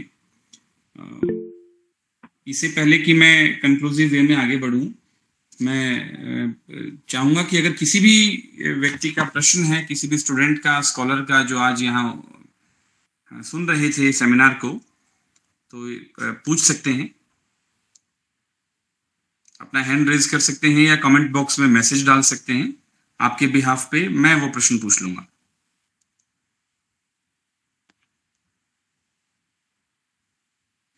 मैं भी एक बार इस बारे में बताना चाहूंगा, डॉक्टर प्रदीप ने जिस तरह से प्रेजेंट किया है, दोष को और धातुओं को समझने के लिए हमें उसके गुणों को समझना भी बहुत जरूरी है। जैसे ग्रीष्म ऋतु की जो गर्मी है और शरद ऋतु की जो गर्मी है, उसमें अंतर है। ग्रीष्म ऋतु में रुक्ष और उष्ण गुण बढ़ने की वजह से गर्मी का एहसास होगा, वो एक अलग तरह की गर्मी होगी, रूखी गर्मी। शरद ऋतु के अंदर जो गर्मी होगी उसका प्रभाव थोड़ा अलग होगा। इसी प्रकार से वर्षा ऋतु के अंदर जो वात का प्रकोप है उसमें रुक्षता और शीत गुण बढ़ जाएंगे। इसीलिए वर्षा ऋतु में रुक्ष और शीत के ऑपोजिट हम स्निग्ध और उष्ण गुण वाले पकौड़ों का इस्तेमाल करते हैं। ग्रीष्म ऋतु में रुक्ष और उष्ण गुण बढ़ने की वजह से जो गर्मी बढ़ी है, उसके निराकरण के लिए, उसको बैलेंस करने के लिए हम स्निग्ध और शीत रस वाले ठंडे दूध, ठंडे मीठे पेय पदार्थों का द्रव वाले पेय पदार्थों का प्रयोग करते हैं। आयुर्वेद एक्चुअली सिर्फ एक चिकित्सा विधि नहीं है, ये एक पूर्ण विज्ञान है। ये अपने आप में एक संपूर्ण विज्ञान है। अगर हम इसको ना समझ पाए तो अलग बात। मैं एक छोटा सा अनुभव आपके सामने शेयर करूंगा। मैंने पिछली एक बार मुझे और अवसर मिला था इसी कार्यक्रम में कोऑर्डिनेटर का रोल प्ले करने के लिए, तो उस समय भी मैंने बताया था कि मैं जब केरल में गया था नेत्र चिकित्सा के अंदर, तो मुझे पहले ही दिन समझा दिया गया कि नेत्र रोगों को देखने के लिए आप सिर्फ एक ही डायलॉग याद रखो, एक श्लोक से आपको एक ब्रॉड आइडिया मिल जाएगा। चक्षु तेजोमयम तस्य विशेषात श्लेष्मात भयम, कि आंख में जो है आलोचक पित्त का स्थान है और उसके अंदर विशेष तौर पे कफ के रोग ज्यादा आएंगे। तो मैंने अपने दिमाग में बैठा लिया कफ पित्त शामक, कफ पित्त शामक, कफ पित्त शामक। लेकिन मूल रूप में क्योंकि वो पित्त का घर है, आपको पित्त को बैलेंस करना ही है। अब पित्त को बैलेंस करने के लिए घी का प्रयोग कराएं या पित्त को बैलेंस करने के लिए, क्योंकि पित्त में तो सस्ने हैं, स्निग्धता भी है, उष्णता भी है, तीक्ष्णता भी है। स्निग्धता का जो ऑपोजिट है वो रुक्षता है। रुक्ष गुण का इस्तेमाल करना है क्या, ये एक प्रश्न जो है वो उन सवालों का जवाब, बहुत सारे सवाल भी एक्चुअली मैं आपको सही बताऊं तो जब हम उस विषय के अंदर बार बार प्रयास करते रहे, बार बार प्रैक्टिस करते रहे, तभी सबसे पहले तो सवाल उठने शुरू हुए खुद के दिमाग में। क्योंकि जब तक आपके दिमाग में सवाल ही नहीं होंगे, आप उन सब सवालों का आंसर भी नहीं ढूंढ पाएंगे। एक सिरस ऊजिंग रेटिनोपैथी का केस होता है, एक डिजीज है जिसमें रेटिना में फ्लूइड लीक करता है, सेंट्रल सिरस रेटिनोपैथी। सेंट्रल सिरस रेटिनोपैथी के अंदर जो मैं पहले हम जिस तरह से चिकित्सा करते थे कि हाँ ये पित्त का स्थान है और यहाँ पे थोड़ा सा फ्लूइड लीक कर गया है, तो हमें पूरा का पूरा पित्त शमन ट्रीटमेंट ही करना है। और पित्त शमन ट्रीटमेंट करने के लिए मैं जो वहां पर घृत योगों का जब इस्तेमाल हम करते थे तो रिजल्ट नहीं मिलता था। तो कहीं ना कहीं ये कंफ्यूजन क्रिएट होता था कि जिस डायरेक्शन में चल रहे हैं वो सही भी है क्या ये बीमारियां उस समय मेंशन्ड थी नहीं। शास्त्र में क्लैरिटी कई जगह डिजीज के संदर्भ में जैसे हमें ट्रेंड किया जाता है, उस दृष्टिकोण से सिर्फ प्रत्यक्ष प्रमाण को महसूस करने के दृष्टिकोण से जब हम शास्त्र में ढूंढते हैं तो सटीक रेफरेंस नहीं मिलता। उससे निराशा होने के कारण फिर जैसे डॉक्टर प्रदीप ने बताया कि अच्छा पार्किंसन है, ठीक है, कंपवात है, ठीक है, डोपामिन का सब्स्टिट्यूट आयुर्वेद में क्या हो सकता है, वो हम ढूंढने लग जाते हैं। उसी तरह से जब उस मोटे सिद्धांत को जब हमने अमल में लाया, घी योगों का प्रयोग हमने जब उस सिरस पैथोलॉजी में किया तो परिणाम नहीं मिला, क्योंकि मैंने तो तरीका यही लगाया था कि घी पित्त शामक है और ये पित्त को खत्म करेगा, तो आंख के अंदर ये जो पित्त की बीमारी आई है ये सेटल हो जाएगी। लेकिन मैं ये भूल गया कि इसमें पित्त का द्रव गुण बढ़ा, तो द्रव गुण बढ़ने की वजह से जब हम घी योगों का प्रयोग करेंगे वो पित्त का शमन करने के लिए, एक अलग तरह के जो पित्त के गुण हैं उनका शमन करने के लिए उपयोगी है। इस पर्टिकुलर डिजीज कंडीशन के अंदर हमें वो पित्त शामक द्रवों का इस्तेमाल करना है जो रुक्ष गुण लिए हुए हैं, शीत भी हैं साथ में, और पित्त का शमन भी कर सकते हैं, पित्त को बैलेंस कर सकते हैं। तो वहां से इवोल्यूशन हुआ कि हमें इस पर्टिकुलर डिजीज में अविपत्ति कर चूर्ण या महासुदर्शन चूर्ण ऐसे रुक्ष योगों का प्रयोग करने से उस रुक्षता को खत्म हम कर पाएंगे, तो ही पित्त अपने बैलेंस में आएगा। ये एक दृष्टिकोण है, ये एक नजरिया है जो हमें सिर्फ और सिर्फ गुणों के आधार पर समझ में आ सकता है।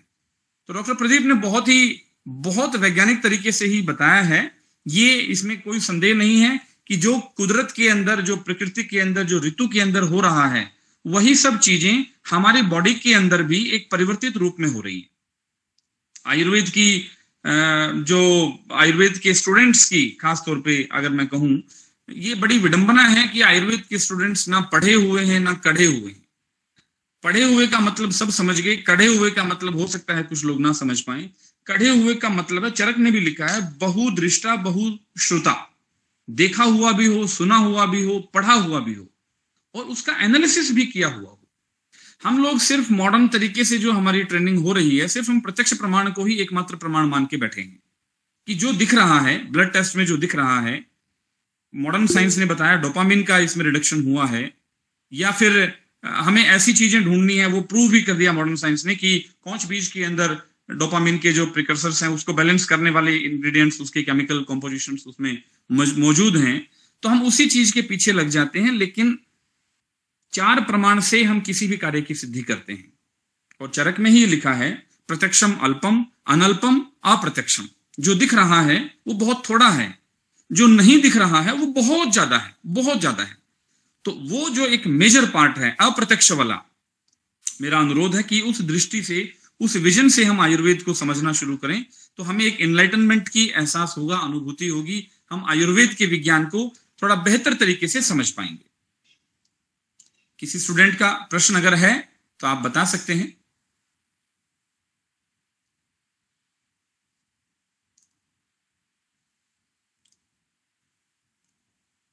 मेरे ख्याल से कोई प्रश्न नहीं आया है, तो मैं आज के कार्यक्रम को समाप्ति की ओर ले जाने का समझता हूं कि आज को कार्यक्रम को कंक्लूड